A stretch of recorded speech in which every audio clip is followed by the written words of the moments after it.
Shrimad Rajchandra पत्रांक 449 part 2 449 part 2 विषय उदासीनता तारीख 12/9/1999। नमो अभियंताय नमो सुताय नमो आयर्यास नमो वज्राय नमो वे सौपसाय नमो समय सावाय स्वामी बुद्ध्या चकास्तु चित स्वभावाय भावाय सर्वभावांतरच्छिदे मंगलम भगवान वीर मंगलम गौतम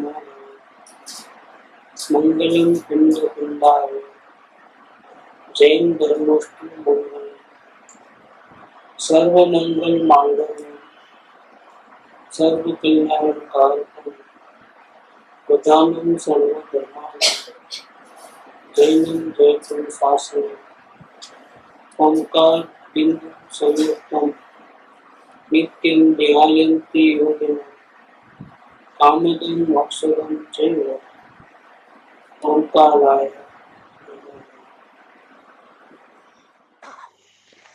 श्रीमद् राजचंद्र वचनामृत पत्र नंबर 449। खंभात के जो कृष्णदास भाई थे उनका वैराग्य सबर चिट्ठी और विनंती आई। जब आप पर्सनली नहीं आ सकते हो या हमारा पर्सनल कांटेक्ट नहीं हो सकता है और हम आप आए तो आप वहाँ बिजी है इसलिए मना कर रहे हो, तो फिर हमको यहाँ कुछ कल्याण होवे ऐसा हमको रास्ता लिखो, बोध लिखो कुछ। तो बोध कल्याण कैसे होवे उसके बारे में मार्गदर्शन चाहिए था उनको, इसलिए वो 8 पत्र का पोस्टकार्ड लिखा है। 8 पोस्टकार्ड का एक पत्र है। लिखने बैठे तो इतना लंबा लिखेंगे, कोई प्लानिंग नहीं था, लेकिन लिखते गए और अभी भी मन में विचार आ रहे थे तो और लिखते गए। ऐसा करते करते 8 पोस्टकार्ड का है पत्र है। ये भले ही कृष्णदास भाई को लिखा है, लेकिन जो मुमुक्षु को आत्मज्ञान करना है सभी को ये फायदा रूप पत्र है। 6 प्रकार की जीव गलती करता है। 3 अनादि की गलती, मल विक्षेप और अज्ञान, और 3 नई गलती करता है। इससे जन्म लेने के बाद वो आत्म कल्याण को मुख्य करे और सामाजिक लौकिक कोई भी प्रसंग को मुख्य न करे, ऐसा वो कर सकता था। लेकिन ऐसा नहीं करके लोक संज्ञा, धर्म को पीछे और लोक संज्ञा को आगे, लोगों के अभिप्राय के अनुसार धर्म साधन करना है, टोले में रहना है, आत्म कल्याण करना है और सब राजी रहे ऐसा करना है। ऐसा लोक संज्ञा करके नई गलती करता है। जो रास्ता हम चल रहे हैं वो बिल्कुल सही है ऐसा मान करके ओक संज्ञा में रहता है। अभी आत्मज्ञान नहीं हुआ है तो सही कैसे है? भले ही आप सही रास्ते पे हो, लेकिन जब तक आत्मज्ञान नहीं हुआ तब तक हमको सही रास्ता मिला है ऐसा नहीं मानना चाहिए। लेकिन ऐसा मानना वो ओक संज्ञा है। और तीसरी महान गलती करता है वो असत्संग। ये सबसे बड़ी गलती है और इसमें कुछ अंश तक तो लाचार भी है, क्योंकि सत्संग मिलता ही नहीं है इस काल के अंदर। चौथे काल में तो तीर्थंकर विराजमान थे, महावीर स्वामी आदि, मुनिराज, गंधर्व, स्वर्ग से देवों का भी आना जाना होता था। भगवान की वाणी सुनने वो लोग भी आते थे और धर्म काल प्रवर्ती होता था। लेकिन एक काल में 2500 साल पहले ही महावीर स्वामी जो अंतिम तीर्थंकर का निर्वाण हो गया। इसके बाद 3 केवली जो थे वो, इसके बाद कोई केवली भी नहीं हुआ है यहाँ से। मुनिराज का भी काल लगभग पूरा होने आया और मुनिराज भी नग्न दिगंबर मिलते नहीं है साधना करने वाले, और सत्संग तो मिलता ही नहीं है। और नए नए जो भी जीव यहाँ पैदा होते हैं इस क्षेत्र में, इस काल में, उन्होंने बहुत धर्म की विराधना की है तभी पैदा होते हैं, क्योंकि काल में उसको धर्म की आराधना हो ऐसा वातावरण नहीं है। दिनों दिन भोग विलास के साधन ये बढ़ते जा रहे हैं और सच्चा सत्संग तो मिलने का नहीं है। अच्छा, सत्संग नहीं मिले वो तो समझ में आ सकता है कि जहाँ धर्मात्मा नहीं है तो वहां सत्संग मिलने का सवाल नहीं है। लेकिन झूठे सत्संग कितने मिल गए हैं कि लोग जाता है, जीव जाता है सत्संग के बहाने वहां आत्म कल्याण करने के लिए। एक तो बेचारा दुखी है और मन छूटना चाहता है, वहां जाता है तो फिर वहां उसको क्रियाकांड में, कोई उल्टी सुल्टी क्रिया में झूठे भूसे भर के ऐसा भरा देते हैं कि वो जिंदगी भर फिर वो सच्ची लाइन पे आता ही नहीं। इसीलिए ये 3 गलती नहीं होती है, लोक संज्ञा, ओक संज्ञा और असत्संग। ये 3 गलती के कारण जीव को शांति चाहिए, लेकिन शांति मिलती नहीं, क्योंकि धर्म से आगे, आत्मा से आगे लोगों को आगे किया, उनको ज्यादा ध्यान दिया, इंपॉर्टेंस दिया। धर्म की क्रिया और शास्त्र वांचन और जो ऊपरी ऊपरी ज्ञान जो रहता है उसको ज्यादा इंपॉर्टेंस दिया और सही चल रहा हूं ऐसा माना उसने। और तीसरी बात, असत्संग किया चला करके और उसको तकलीफ भी नहीं हो रही। असत्संग का वातावरण में जीव को तकलीफ होवे तो समझना कि वो सत्संग के बराबर है। क्या फिर से बोलते हैं कि हमको सत्संग नहीं मिलता है, अब क्या करेंगे। अब हम कोई धर्मात्मा नहीं है, चारों ओर विषय का, वासना का, भोग विलास की वही बात चर्चा है, आत्मा कल्याण की कोई चर्चा नहीं है, कोई विधि नहीं बताता है। अब ऐसे में जीव क्या करे, करे तो क्या करे। वो क्षेत्र में रहना पड़ता है, उस मजबूरी है। खास तौर पे लेडीजों को प्रॉब्लम ज्यादा है कि वो घर बार छोड़ के नहीं जा सकती है, अकेले तो कहीं जाने का सवाल नहीं है। और माँ बाप जहाँ, जैसे दीकरी ने कहा जहाँ दौरे ત્યાં જવાનું નથી कहीं बात कि माँ बाप के घर में धर्म का वातावरण था, लेकिन अब सगाई ऐसे क्षेत्र में हुई कि वो गए उधर दब के रहना पड़े, ऐसा प्रॉब्लम भी हो जाए, ऐसा क्षेत्र भी। अब ऐसे वातावरण में जब हम आ गए हैं तो क्या करें, फिर हम असत्संग से कैसे बचें, ये भी एक सवाल है। क्योंकि कुदरत को तो हम चेंज नहीं कर सकते, पूर्व कर्मों के उदय है तो सजा तो काटनी पड़ती है। अगर पूर्व कर्मों का उदय नहीं होता तो इस क्षेत्र में कई को जन्म लेते हैं। मनुष्य ही भले, लेकिन महावीर क्षेत्र में जाते थे, जहाँ तीर्थंकर देव विराजमान है साक्षात धर्म नगरी में, वहां नहीं जाते थे।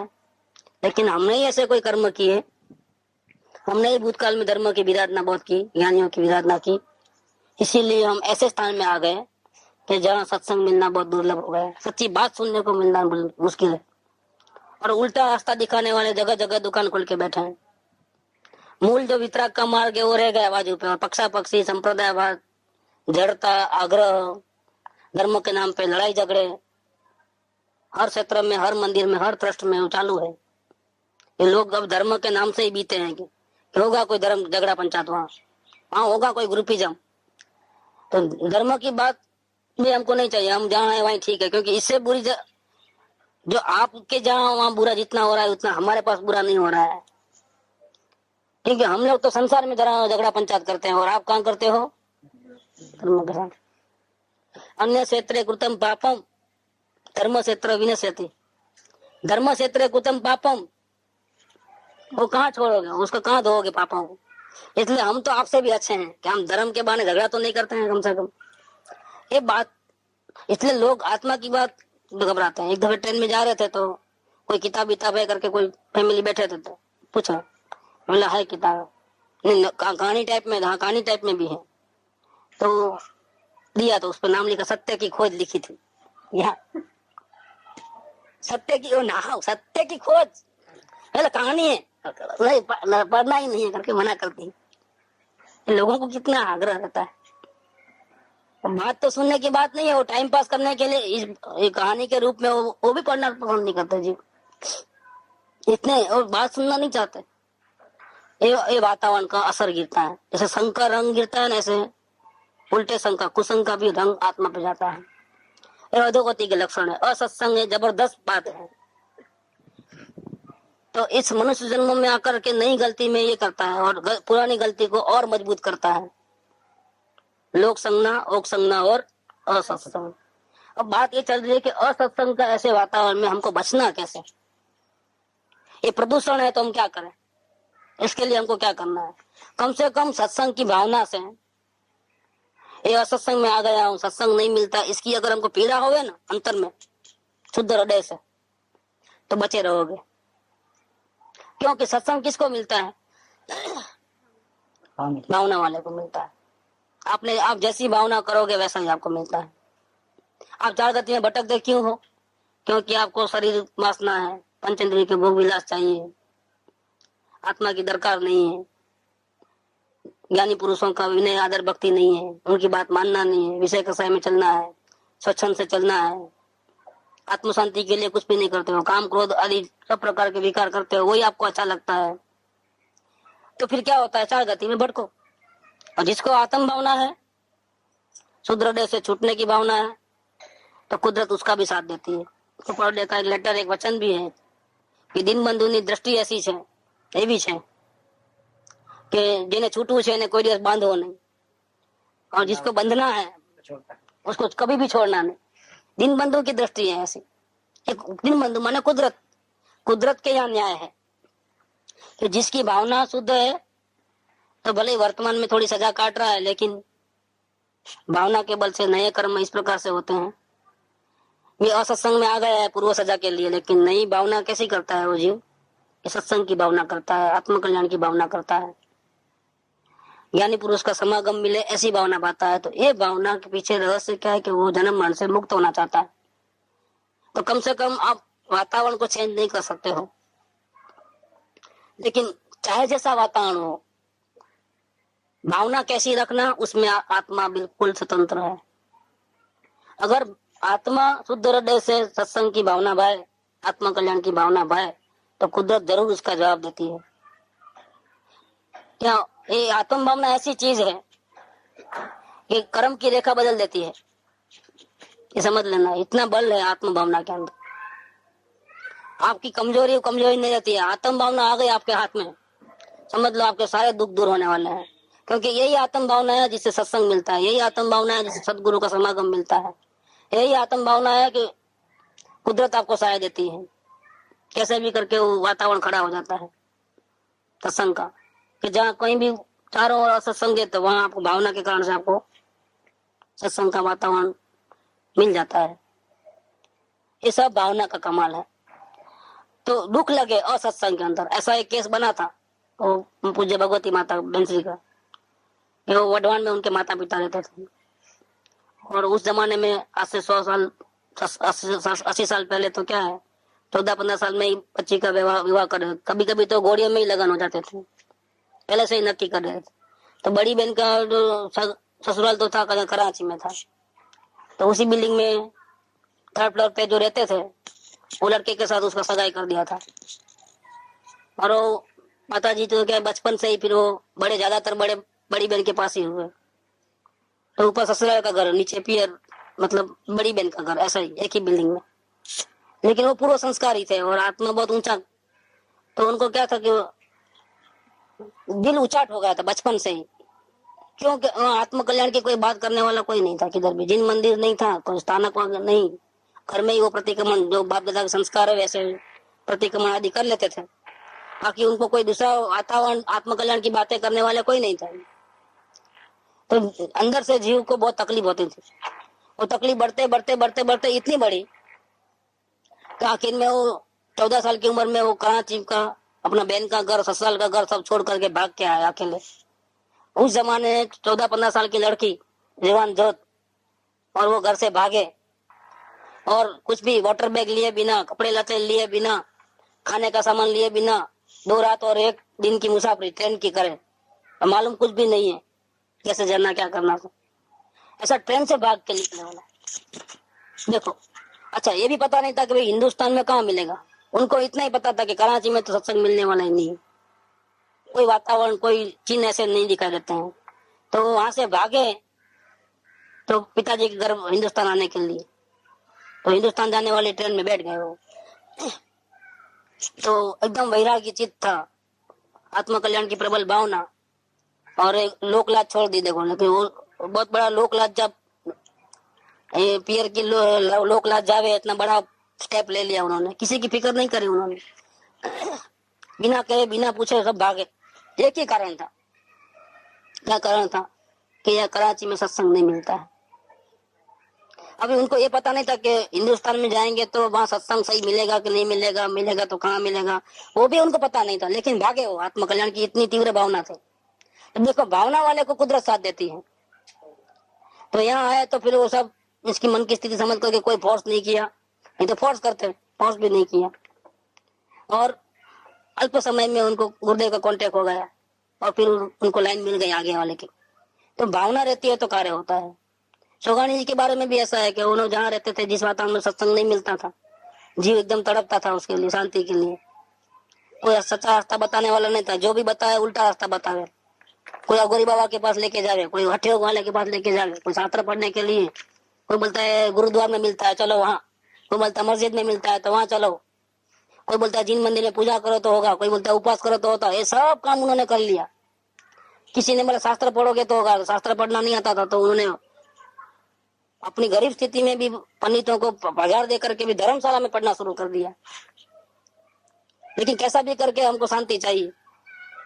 और इतना इतना इतना इतना मेहनत करने के बाद आखिर देखो भावना थी ना, सफल हुई। कैसे सफल हुई कि गुरुदेव के शुरुआत के दिनों में जो उनका प्रवचन था वो गुजराती में ही मोस्टली बोलते थे, गुजराती में लिखा जाता था। लेकिन उन दिनों हिंदी में कुछ टेस्टिंग के लिए उसका हिंदी ट्रांसलेशन करके 8-10 कॉपी हस्तलिखित कॉपी थी आत्म धर्म की, और शुरू शुरू में अभी चालू हुई थी अभी थोड़े दिन से। उसकी एक कॉपी मंदिरों में जाती थी फ्री ऑफ चार्ज प्रचार के लिए। तो एक कॉपी कलकत्ता के मंदिर में या अजमेर के मंदिर में, उधर जहाँ वो रहते थे वहां से कोई ला करके उनको दिया कि देखो ये नई पत्रिका कोई आई है आत्म धर्म नाम की।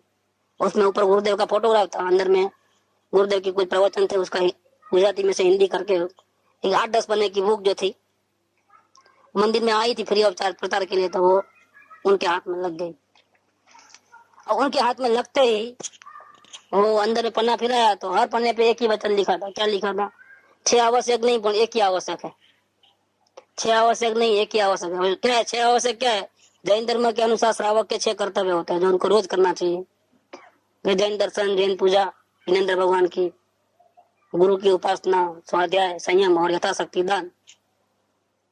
तो उसने क्या लिखा था कि 6 आवश्यक नहीं है, ये सही रास्ता नहीं है, एक ही आवश्यक है, मतलब एक ही कर्तव्य है, ऐसा वो उसका मीनिंग था। तो ये तो 6 आवश्यक पूरा कर चुके थे आत्म शांति के लिए, और उनका अनुभव ये कहता था कि इसमें शांति मिली नहीं थी उनको। जब ये वचन उन्होंने पढ़ा तो उनको ऐसा लगा कि ये जगह जो जहाँ से पत्रिका आई है और जिनके मुख से ये वचन निकले हैं यही ज्ञानी लगते हैं, ऐसा अंदर से आत्मा बोल दी उनको। देखो कैसा होता है। ये सब किसका फल है? ये भावना का फल है। ये आत्म भावना सच्ची थी। जीव संसार के दुखों से छूटने की सच्ची भावना करता था। इसके फल में देखो कुदरत ने साथ दिया वहां पर, तो वो किताब वहां पहुंची, आत्मा को एकदम भा गई। भावना वाला नहीं होता तो पढ़ के हम ऐसे कई लोगों को किताब पढ़े होंगे, पढ़ के रख देते, और इनको तो ऐसा लगा कि ज्ञानी के वचन है, ये कोई जरूर अनुभवी महात्मा के वचन है। क्योंकि मेरा अनुभव भी यही बोलता है कि पूजा करने से शांति नहीं मिली मेरे को, शास्त्र पढ़ने से मुझे शांति नहीं मिली, जरूर एक ज्ञानी के वचन है। तो क्या किया, गुरुदेव का फोटो छपा था, वो पलंग साथिया रहता ना, क्या बोलते बाजट, उसके ऊपर वो किताब को रखा और उसका अर्घ चढ़ाया, पूजा की और ज्ञानी को नमस्कार किया वहां पर। और भावना को भाई क्या कब जल्दी जल्दी जाऊं उनको मिलूं, और प्रत्यक्ष देखा नहीं तो सिर्फ फोटो से ही उनको इतना अभाव आ गया, ये आत्मा को भाग गई बात कि जाऊं जाऊं जाऊं करके। लेकिन जो उदय का प्रसंग ऐसा था कि जाने का नहीं मिलता था। लेकिन जितने जितने प्रसंग प्रतिकूल होने लगे उतना ही उनकी भावना और प्रबल होते गई। जब इतने प्रबल भावना हो गई और रोज विचार आता है और रोज कोई ना कोई काम संसार के चलते रहते, बिजनेस के वो ये सब, और ट्रैवलिंग पे जाना पड़ता था कपड़े का ऑर्डर बुकिंग करने के लिए, ऐसा सब बहुत परिवार का जबरदस्त बोझ था उनके ऊपर। तो ऐसा करते करते, और है भी लंबा, अजमेर और सोनगढ़ में तो अहमदाबाद चेंज करके फिर भावनगर की ट्रेन में दूसरी ट्रेन में बैठ के फिर ये सोनगढ़ तो वर्ल्ड के नक्शे में भी नहीं आ रहे, हिंदुस्तान के नक्शे में भी नहीं आ रहे, वर्ल्ड की क्या बात करें। उन दिनों कहीं इतने कोई ख्याति नहीं थी गुरुदेव की, कोई वो जानते नहीं थे कोई, वो वहां के लोग ही कुछ जानते थे। तो वहां तक पहुंचना, 2 गाड़ी चेंज करके पहुंचना, और गरीबी अवस्था में, और वो भी आत्म शांति के लिए जाना। लेकिन जीव भावना वाला था तो सब करने को तैयार है। तो भावना बड़ी बड़ी बड़ी तो क्या हुआ कि वो इतने बढ़ गई, और संयोग रोज काम निकलता, एक दफा पैसा निकला, उठाई बैग और किसी को बोले नहीं, चल पड़े। घर वालों को नहीं बोला कि हम जा रहे हैं, और सीधा 2 ट्रेन बदल के आए और फर्स्ट लेक्चर सुना, और जहाँ उनको उलझन थी वही मिट गई वहां पर। वो जो जानकारी, जो अज्ञान नहीं, मल विक्षेप और अज्ञान, विधि नहीं जानते थे, अज्ञान था उनको, मल विक्षेप मिट गया था। मतलब क्या, भावना प्रबल हो गई थी, ज्ञानी की भक्ति आ गई थी। मल जो सरलता, अपने दोस्त देखना, अल्प आराम, अल्प परिग्रह, संसार में रस नहीं रहना, वो सब हो गया था, मल भी मिट गया था। अभी वो कमी किस बात की थी? विधि नहीं जानते थे। देखो कुदरत ने अरेंजमेंट कर दिया पूरा। जल्दी से आए, फर्स्ट लेक्चर सुने, वो ज्ञान जुदा राग जुदा, मेन बात जहाँ हमको अटकते थे वो छुन लिया, न बात न चीत किसी से, बैठ गए अपने रूम में धर्मशाला के, दरवाजा अंदर से बंद करके, उठना नहीं, आत्मज्ञान नहीं हुआ तब तक। 12 घंटे की पलाठी लगा दी, रात भर जागते रहे और सुबह 5 बजे तो उठ गए अनुभूति करके। इसको बोलते हैं लगन और भावना। तो ऐसा चाहे जितना असत्संग हो ना, लेकिन ये पंचम काल में भले असत्संग है, लेकिन एक खूबी और है ये पंचम काल के, कि 22वें चौथे काल में जाने के बाद पंचम काल जो 22,500 साल का है, दुष्म काल जिसको बोलते हैं, ना सत्संग मिलना मुश्किल है, सब कुछ बराबर है, प्रतिकूलता ज्यादा है, धर्म की आराधना का सब क्षेत्र नहीं है ये, कोई समय दृष्टि जीव यहाँ नया पैदा नहीं होगा, क्योंकि समय दृष्टि जीव तो जहाँ तीर्थंकर विराजते हैं वहीं जाते हैं। जिन्होंने धर्म की विराधना की है वही लोग पैदा होंगे। लेकिन एक बात जरूर है कि पंचम काल के अंत समय तक ये वितराग धर्म की ज्योत जलती रहेगी।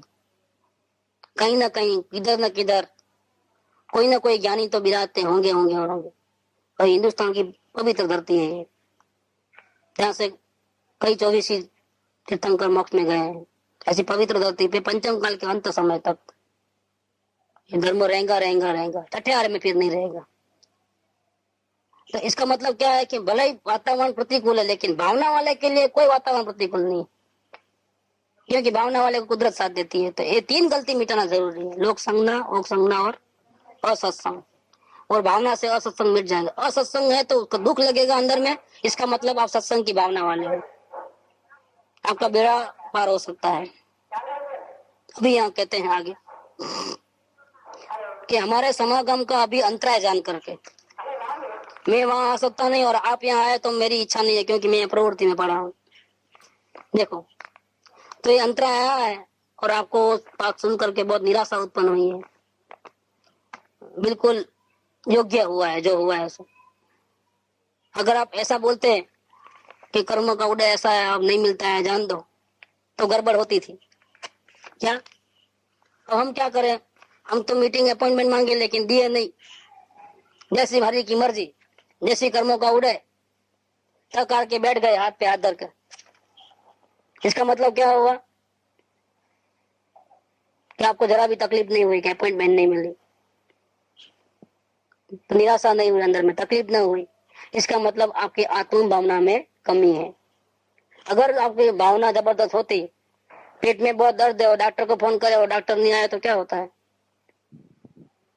रात को 12 बजे बहुत इमरजेंसी, फैमिली डॉक्टर को फोन करे, वो बोलता है अभी नहीं, सुबह देखिए, दवा दे दो अभी आप।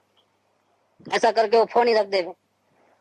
फिर भी उसको बहुत पीड़ा है और हमने उनको रिक्वेस्ट किया घड़ी घड़ी, आखिर में वो क्या किया, फोन साइड पे रख दिया। क्या होता है? निराशा होती है।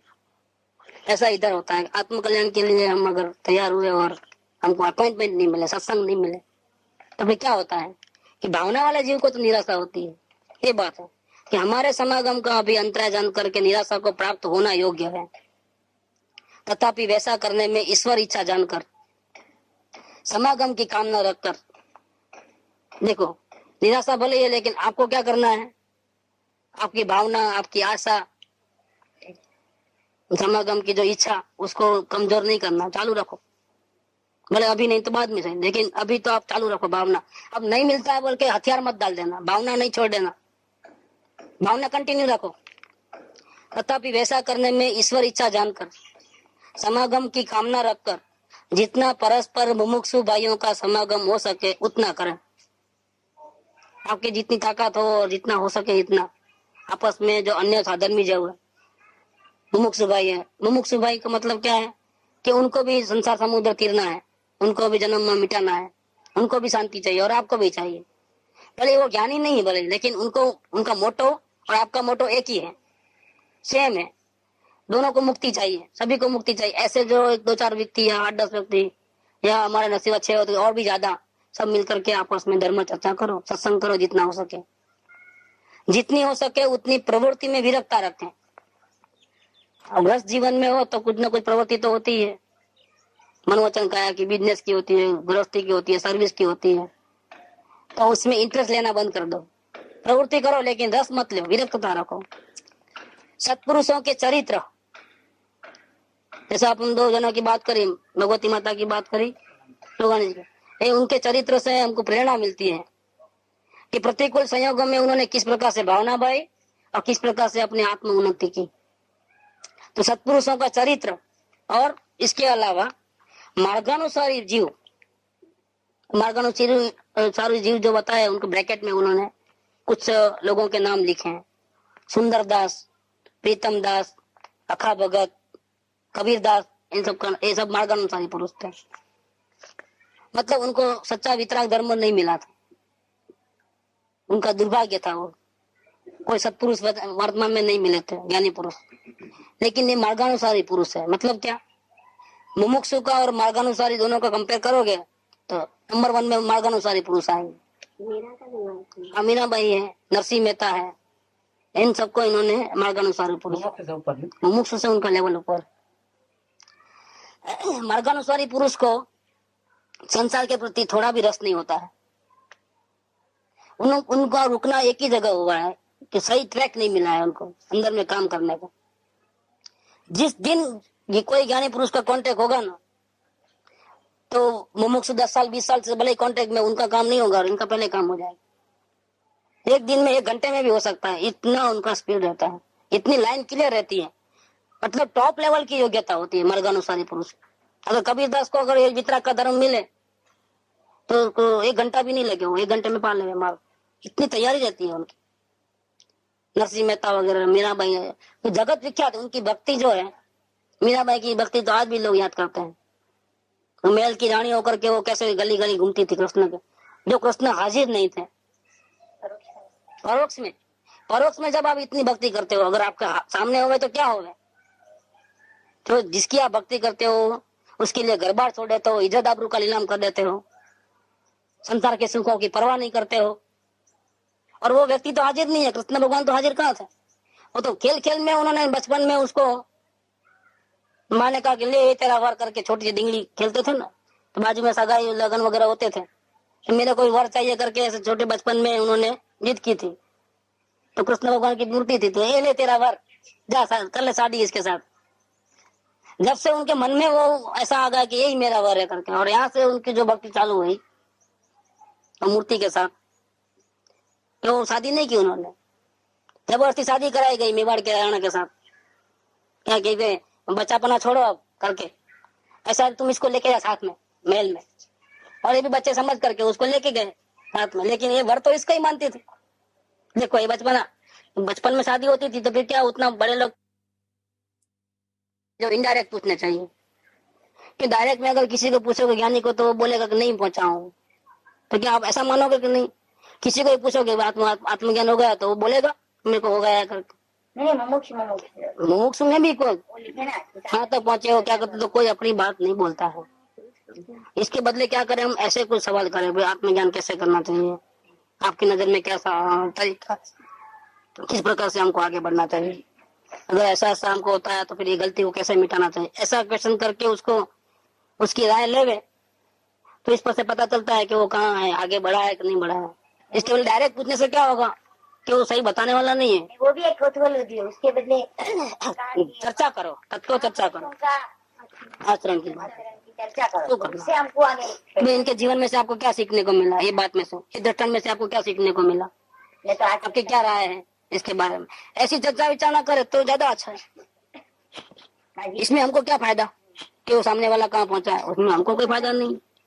इसके बदले ज्ञानी पुरुषों का चरित्र, उनका आचरण, उनकी भक्ति, इनसे हमको क्या सीखने को मिला।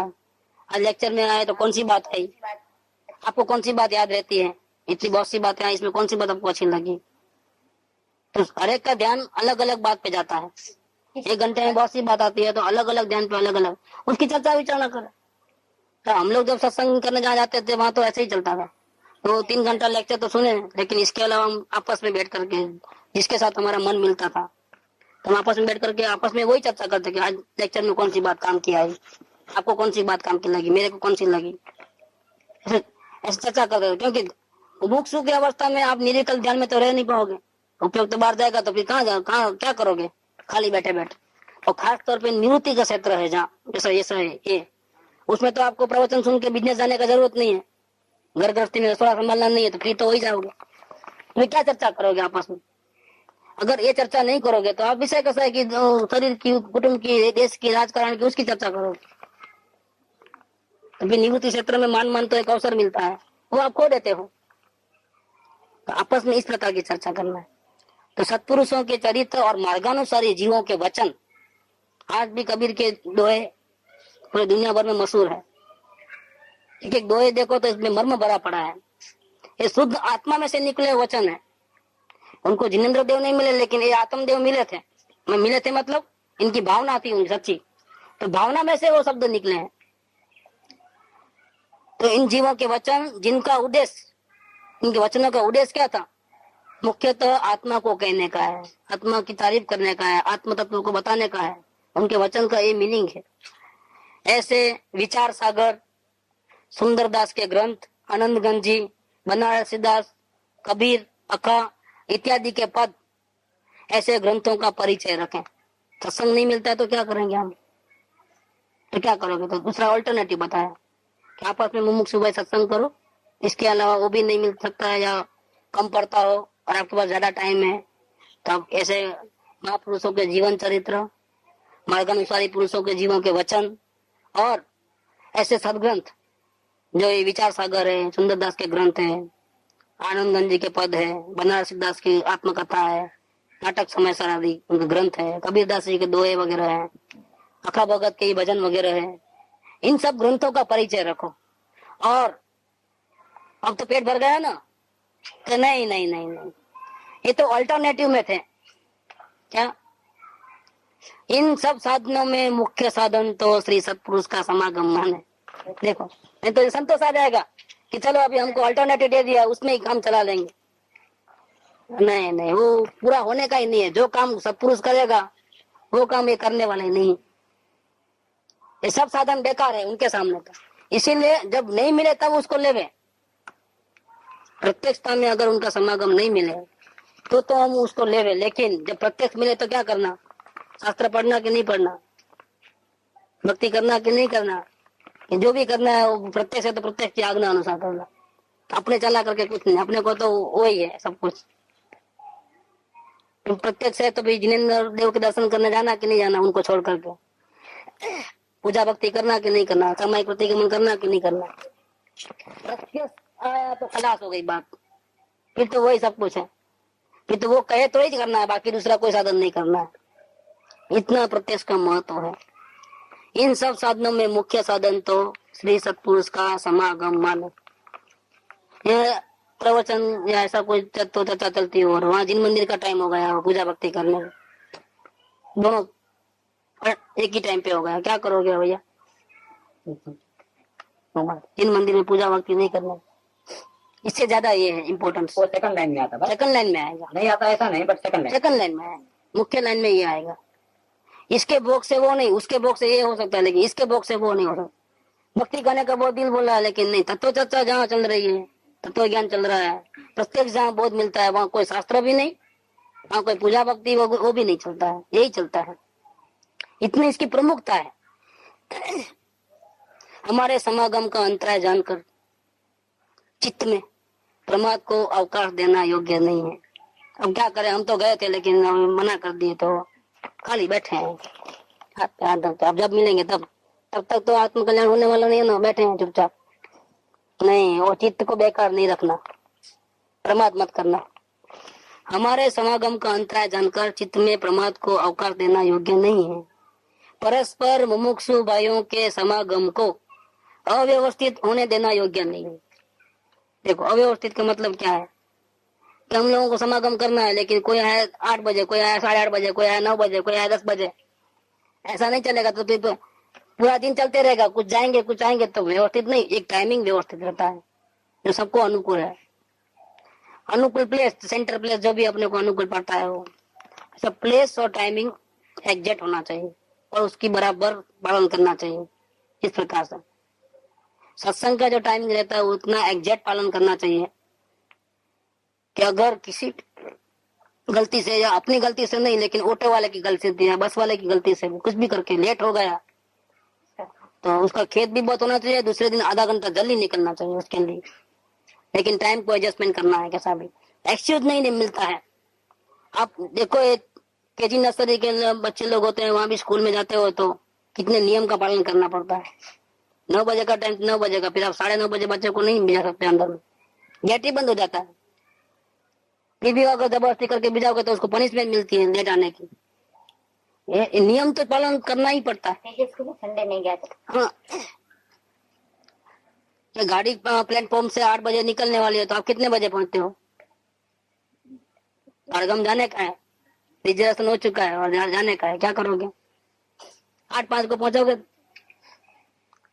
नहीं चलेगा वो, कभी लेट नहीं पहुंचते हो। देखना आप, ये सत्संग का इतना इम्पोर्टेंस है, बहुत इम्पोर्टेंस। ये आत्म कल्याण के लिए है, ये फालतू की कोई चीज नहीं है कि एक्स्ट्रा टाइम मिला और मिला तो ठीक, नहीं मिला तो ठीक, ऐसा नहीं है। जैसे शरीर को टिकाने के लिए 2 वक्त की रोटी चाहिए बराबर, इसी प्रकार से सत्संग की जबरदस्त वैल्यू है। वो आत्मा का खुराक है। किसका खुराक है? इसमें आत्मा को बल मिलता है, पापों का नाश होता है, इसमें अंध कसाय होता है, नई दिशा सूझती है आत्म कल्याण की। तो ये आत्मा का खुराक है। सत्संग को इतना फालतू की बात नहीं समझना चाहिए। तो परस्पर मुमुक्षु भाइयों के समागम को अव्यवस्थित होने देना योग्य नहीं है। निवृत्ति के, और दूसरा क्या करते हैं कि सत्संग का अरेंजमेंट नहीं होता है तो फिर क्या करते हैं, कुछ कुछ होते हैं 4-5 जने मिलते हैं तो हर इतवार को करेंगे या हफ्ते में 2 दिन करेंगे, ऐसा कुछ टाइमिंग लगाते हैं, ये भी ठीक नहीं है। सत्संग तो डेली होना चाहिए। खाने का ऐसा करते हो कि 4 दिन का साथ में खाते हो, फिर बस 4 दिन भूखे रहने का है, 4 दिन साथ में सो जाने का और 4 दिन जागते रहने का, दिन रात, ऐसा करते हो क्या कुछ? देखो, शरीर की सुविधा रोज चाहिए, टाइम टू टाइम, हर 6-6 घंटे को पेट में कुछ डालना है। और सत्संग तो हफ्ते में 1 बार, क्या वो नहीं चलता है? आत्म कल्याण करने वाले को तो रोज चाहिए सत्संग, और अगर रोज नहीं मिलता है तो फिर तकलीफ होनी चाहिए। वो पहले बात आ गई सत्संग के क्षेत्र में। अगर नहीं मिलता है, पूर्व कर्म का उड़े ऐसा है, हमको अंतरा है, तो फिर तकलीफ जरूर होनी चाहिए। ऐसा नहीं है कि हमको नहीं मिलता है तो चलो ना जान दो, नहीं मिलता है तो हम क्या करें, हमारे हाथ में थोड़ा है, ऐसा करके हाथ पे हाथ धरे देना और भावना बुझा देना, भावना का दिया ही, वो नहीं चलेगा। नहीं मिलता है तो भावना तो कर सकते हो ना, तो कंटिन्यू रखना चाहिए। और ऐसा लगना चाहिए कि आज सत्संग नहीं मिला तो हमारा दिन बेकार चले गया, ऐसा लगना चाहिए, अंदर में फीलिंग होना चाहिए इस बात का। तो परस्पर मुमुक्षु भाइयों के समागम को अव्यवस्थित होने देना योग्य नहीं है। निवृत्ति के क्षेत्र का प्रसंग न्यून होने देना योग्य नहीं है। देखो, अगर निवृत्ति क्षेत्र में जाने का होता है तो एक भी मौका नहीं छोड़ना, एक भी मौका नहीं छोड़ना। उल्टा अभी जाके आया ना, ऐसा करके वो दोबारा ऊपरा ऊपरी प्रोग्राम बनते हैं। अभी तो जाके आया ना, अब क्या है, घड़ी घड़ी नहीं, हमको तो रोज मिले तो हमको रोज चाहिए ऐसा, लेकिन क्या करें, ऐसा करके एक भी मौका नहीं छोड़ना, ये बात लिखी है। निवृत्ति के क्षेत्र का प्रसंग न्यून होने देना योग्य नहीं। उसके लिए वो कीमत चुकाना पड़े, कुछ भी करना पड़े, लेकिन वो हमको निवृत्ति ज्यादा मिले ऐसा करना। अब नहीं, वो हमेशा देखते रहते हैं कैलेंडर कि 2000 कब आती है, शनिवार सैटरडे संडे कब आता है, या शुक्रवार का रजा आता है तो शनिवार को कैसा भी घापची मार के 3 दिन का साथ में प्रोग्राम बनाना। ये साल भर में कितनी बार, 5वीं 6वीं बार आ रहे हैं इधर।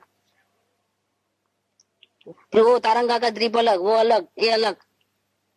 क्यों ऐसा होता है कि हमको निवृत्ति, क्योंकि आत्म जो वहां हम रोज 1 घंटा स्वाध्याय करें जहाँ हम रहते हैं वहां, और साथ में प्रवृत्ति भी रहती है, तो उतना असर नहीं करता है।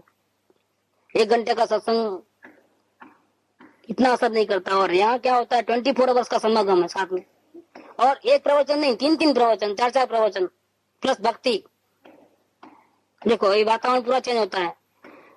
जैसे बेलारी में हम लोग 3 दिन गए तो 12 लेक्चर हो गए, कम से कम 11-12 लेक्चर, इतना। तो यहाँ तो 12 दिन लगे अपने गांव में, तो रोज का 1 लेक्चर, और वहां 3 दिन में कितना, 12 लेक्चर। तो 12 दिन का, और फिर दूसरा काम नहीं रहता है, प्रवृत्ति कुछ दूसरी रहती नहीं। लेक्चर के बाद भी चर्चा विचारना जो रहती है वो यही रहती है। तो जो वातावरण बनता है, जो कांस्टेंट हैमरिंग रहती है, इसका जो असर गिरता है वो बहुत जबरदस्त असर गिरता है। तो निवृत्ति के क्षेत्र का प्रसंग न्यून होने देना योग्य नहीं है। कामना पूर्वक प्रवृत्ति योग्य नहीं है। कामना पूर्वक माने कि आगे से कोई प्लानिंग कर ले कि ऐसा हो जाएगा, फिर ऐसा हो जाएगा, ऐसा करके कोई प्रवृत्ति करना वो ठीक नहीं है। संसार की हो या धर्म की हो, कामना पूर्वक कोई भी प्रवृत्ति नहीं करना। ऐसा विचार कर यथा संभव अप्रमत्ता का। देखो यथा संभव, क्योंकि वो जानते हैं कि जिस अवस्था में जीव है, ग्रह दशा में, आत्मज्ञान भी नहीं हुआ है, तो प्रमाद तो होगा होगा। और लेकिन अब क्या बोलते हैं कि जितना हो सके इतना ब्रेक लगाते जाओ। तो यथा संभव अप्रमत्ता का, परस्पर के समागम का, निवृत्ति के क्षेत्र का, 3 पॉइंट बताए। अप्रमत्ता, सत्समागम का, निवृत्ति के क्षेत्र का, और चौथा प्रवृत्ति की उदासीनता का आराधन करें। ये चौथा जो है वो बहुत जबरदस्त है कि वहां निवृत्ति तो मिलती नहीं है, क्या समागम भी मुश्किल से मिलता है, और प्रमाद अप्रमत रहना नहीं, क्योंकि दूसरे काम ही बहुत है, प्रवृत्ति है। तो तीनों के सामने वो प्रवृत्ति चल रही है। आगे जो 3 पॉइंट बताए, अप्रमत्ता और समागम और निवृत्ति क्षेत्र, ये तीनों का अपोजिट वो है प्रवृत्ति। एक प्रवृत्ति आएगी तो तीनों निकल जाएंगे, कट हो जाएंगे। तो प्रवृत्ति में भी कैसे काम करना, अब तो बिल्कुल प्रॉब्लम हो गया ना। प्रवृत्ति में भी काम होता है, क्या करके कैसा करना कि प्रवृत्ति में उदासीनता का सेवन करना। देखो इसका मतलब क्या है कि अभी आपको निवृत्ति मिले तो भी आप आगे बढ़ोगे, और प्रवृत्ति मिले तो भी। देखो ये कैसा रास्ता बना है छूटने का कि नहीं। अब रात को तो नींद आती है तो सो जाना, या और दिन में जागते हो जागृति में, ऐसा दिन रात जागृति, 24 घंटे का काम। ये भी ऐसा है कि निवृत्ति हो चाहे प्रवृत्ति हो, आत्म कल्याण का जो मिशन लेके बैठे हैं हम, आत्मज्ञान करने का और छूटने का, और कांस्टेंट चलना चाहिए, चाहे निवृत्ति हो चाहे प्रवृत्ति हो। निवृत्ति हो तो अप्रमत्ता, सत्समागम और निवृत्ति, इसका मौका उठा लेना। प्रवृत्ति हो तो भी हमको तो कोई आगे नहीं बढ़ना, ऐसा नहीं है, आगे बढ़ना है। कैसे बढ़ोगे आगे प्रवृत्ति में? उदासीन भाव से आगे बढ़ोगे। तो प्रवृत्ति चाहे जो भी हो, हमको उदासीन मतलब चॉइस लेस रहना है। कल तो बात चली थी उदासीनता की, बहुत डिटेल में चली थी।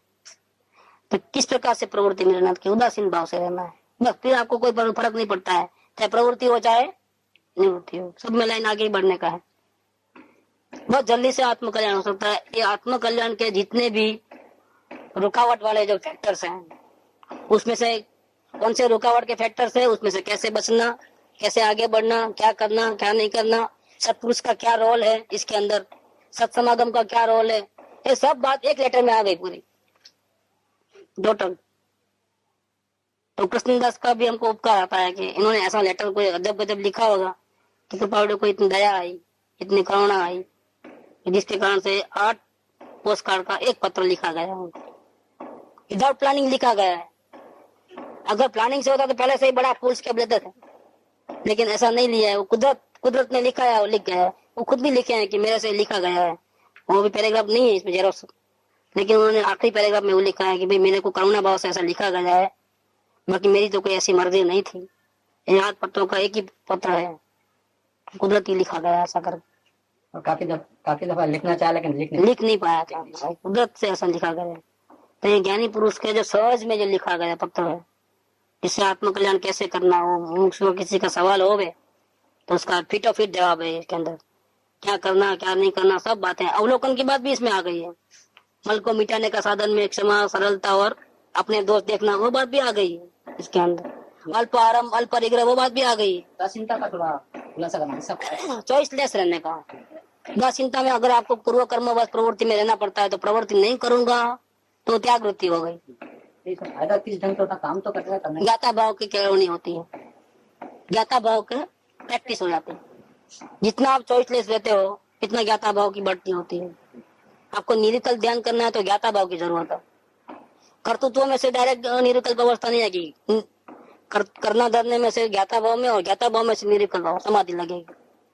तो प्रवृत्ति में काम तो हो रहा है और एक्चुअल में काम तो जड़ कर रहा है। ये खाने का, पीने का, चलने का, बोलने का, ये काम किसका है? आत्मा का तो एक्चुअल में है ही नहीं काम। ये आत्मा बोल रहा है ऐसा लगता है तो बिल्कुल गलत है, आत्मा बोलता ही नहीं है।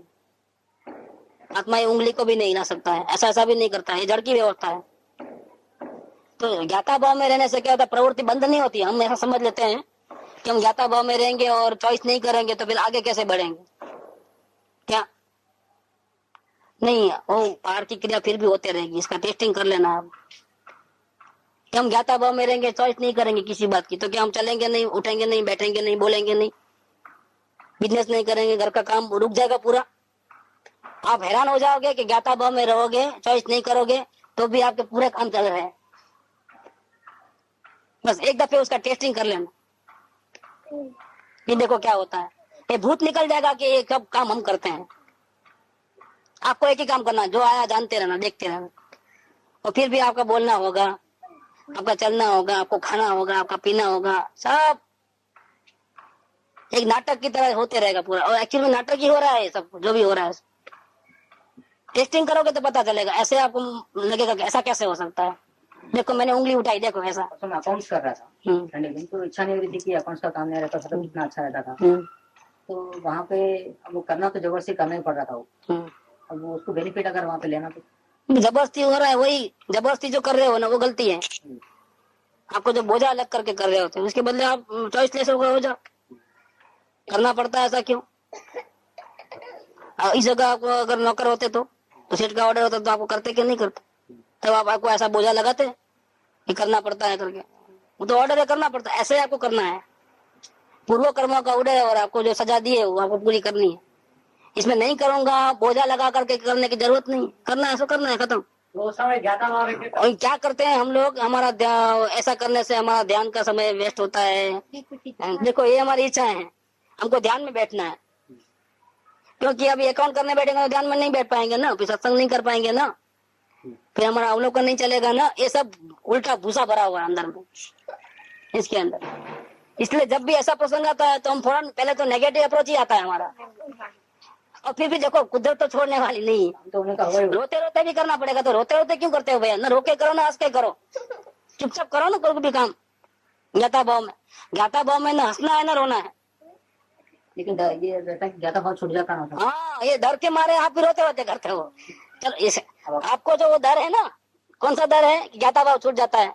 बहुत बारीकी से पूरा ध्यान रखे, टोटल का मिस्टेक नहीं आना, कुछ नहीं, उसका उपयोग वहाँ देना पड़ता है। ठीक है, सब बराबर है आपकी बात। ये आपका वेट कहाँ चले गया? कुछ मिस्टेक नहीं तो ज्ञाता भाव भले मिट जाए लेकिन अकाउंट बराबर होना चाहिए। अब वो तो ध्यान रखना पड़ेगा। हाँ सही बात। ये हमारी रुचि अभी है वहां पर, और वहां पर रुचि पड़ी है हमारी, इसीलिए ऐसा होता है। बस तो रुचि भाव है तो ज्ञाता भाव कहाँ से रहेगा? रुचि आत्मा की होगी तो ही ज्ञाता भाव होगा। तो उदासीनता में रहना प्रवृत्ति में, इसका मतलब क्या हुआ कि प्रवृत्ति में भी आपको आत्मा की रुचि बरकरार रहेगी तो ही आप उदासीनता में रहोगे, नहीं तो रह नहीं पाओगे। चॉइस कब करोगे आप? ज्ञाता भाव को कब छोड़ोगे आप? आत्मा की रुचि डाउन हुई और इससे ज्यादा रुचि संसार की बढ़ेगी तो आप चॉइस में आ जाओगे पूरा। देखो अभी आप चॉइस इसलिए करते हो कि आपका ज्ञाता भाव टूटता है, इसलिए आपको फिर क्या करना, बोझा लग करके करना पड़ता है। नहीं करना है और बोझा। और क्योंकि नहीं करना है इसका कारण क्या है कि आपको सत्संग करना है, आपको अवलोकन करना है, आपको ज्ञाता भाव करना है, तो वो एक चॉइस रह गई हमारे सामने। और ये नहीं करना है तो आपने क्या किया कि उदासीनता में नहीं रहे। उदासीनता में नहीं रहेगा, आपको मन को और डिस्टर्ब कर दिया आपने, तो शांति नहीं रही, मन की शांति नहीं रही वहां पर, और डिस्टर्ब कर दिया आपने। अच्छा अभी आप भले ज्ञाता भाव की भावना रखो, इच्छा करो, और इसको बोझा रूप मान करके उसको जबरदस्ती करो, तो करना तो पड़ता है ना। तो वही अगर आप चॉइसलेस हो जाओगे तो काम होते रहेगा और आप ज्ञाता भाव में रहोगे बराबर। आप अनुकूलता में रहोगे, ज्ञाता भाव को अनुकूल भाव को। जैसा है कि उस समय ध्यान की इच्छा हो रही तो वो भी हटा देना। ध्यान की इच्छा होती है तो आप बैठो ध्यान में, मारो गोली उसको। क्या करेगा इनकम टैक्स वाला? हाथ में को पकड़ के गया, क्या किया? इनकम टैक्स वाला क्या करा? उसका 5,000 कितना करोड़ बाकी है, 5,600 करोड़ के ऊपर कुछ बाकी है इनकम टैक्स भरने का। क्या कर लिया? मार डालता है उसको इनकम टैक्स वाला। कुछ नहीं कर सकता हो जब तक आपका आयुष्य है, तब तक कोई आपको छुरी नहीं मार सकता। एक बात, कोई आपको जेल में नहीं डाल सकता अगर आपका पाप कर्मों का उदय नहीं है। क्या कितना भी लूटना है लूट लो, कुछ नहीं होने वाला है। डरना क्यों? आपको ध्यान की इच्छा तो करो, ध्यान कितनी देर ध्यान करोगे? चलो लो, संडे दिन भर का टाइम है, आधा घंटा तो उसको देना ही पड़ेगा। क्या तकलीफ है? बोझा रूप के क्यों? जब देना ही पड़ता है, रोते रोते भी देना पड़ता है तो हंसते हंसते दो ना। इतना बोझा रोने की क्या जरूरत है भैया? थोड़ा तो इसके लिए करवा रहे हैं, जैसे हम लोग सपने में देखते हैं, अपने आप को भी कुछ प्रवृत्ति करते हुए देखते हैं, हम लोग सोचते नहीं देखते, सिर्फ देखते रहते हैं। उसी को रियल लाइफ में भी उसी तरह से करते हैं। ये सब नाटक ही है टोटल। जो भी खाना पीना बैठना चलना जाना आना, ये सब क्या है? सपने में अपने शरीर पर जो काम करते देखते हैं, उसी तरह से यहाँ पर भी देखते पूरा फिल्म ही चल रहा है, फिल्म ही है। हाँ? रियलिटी में भी इसी तरह से उसको ज्ञाता रूप कर देना, क्या बोल शरीर को इस तरह से देखना। नहीं, पूरी प्रवृत्ति जो भी हो रही है, हमको ये समझना है कि ये प्रवृत्ति हम नहीं कर रहे हैं।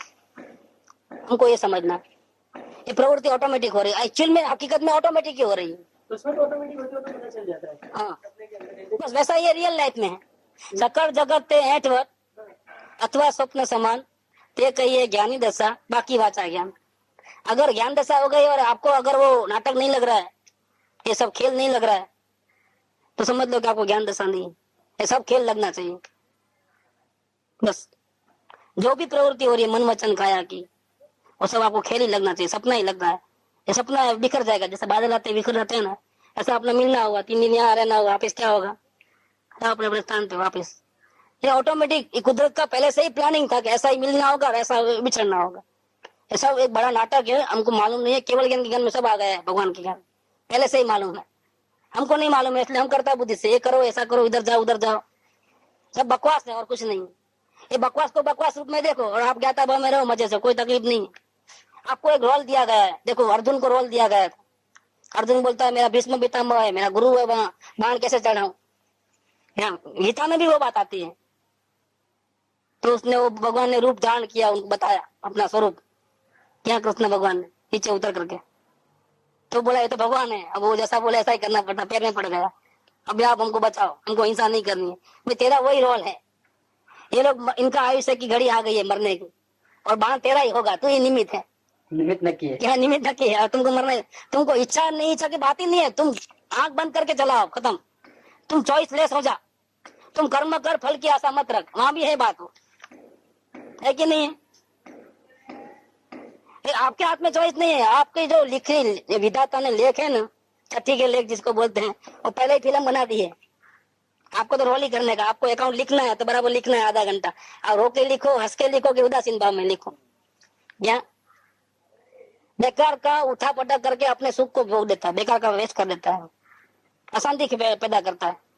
आकुलता नहीं तो उदासीन है। हाँ उदासीन, बिल्कुल आकुलता होगा तो आकुलता नहीं है तो उदासीन है, बिल्कुल। हाँ उदासीन, निराकुल भाव में। कभी ऐसा डाउट होता है आकुलता, आकुलता नहीं ऐसा होता है वो काम कर रहे तो इंटरेस्ट उसमें है इसलिए कर रहे हैं, वो खटका जरा, वो खटका। निराकुल अगर इंटरेस्ट से होगा तो विषय कैसा होगा, आकुलता होगी।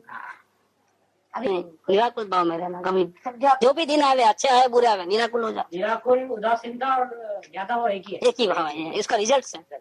अगर आप ज्ञाता भाव में रहोगे तो उदासीन रह पाओगे, मतलब चॉइस लेस हो जाओगे, और तो आपको उसका फल मिलेगा। क्या मिलेगा, आपकी आकुलता नहीं रहेगी, निराकुल हो जाओगे। और ज्ञाता भाव में अपनी ज्ञान शक्ति काम आती है। इसमें ज्ञान का उपयोग है, मन का उपयोग नहीं है। मन तो बोलेगा उसी टाइम में, जिस वक्त आप ज्ञाता भाव में हो उसी वक्त में मन अलग से काम करेगा।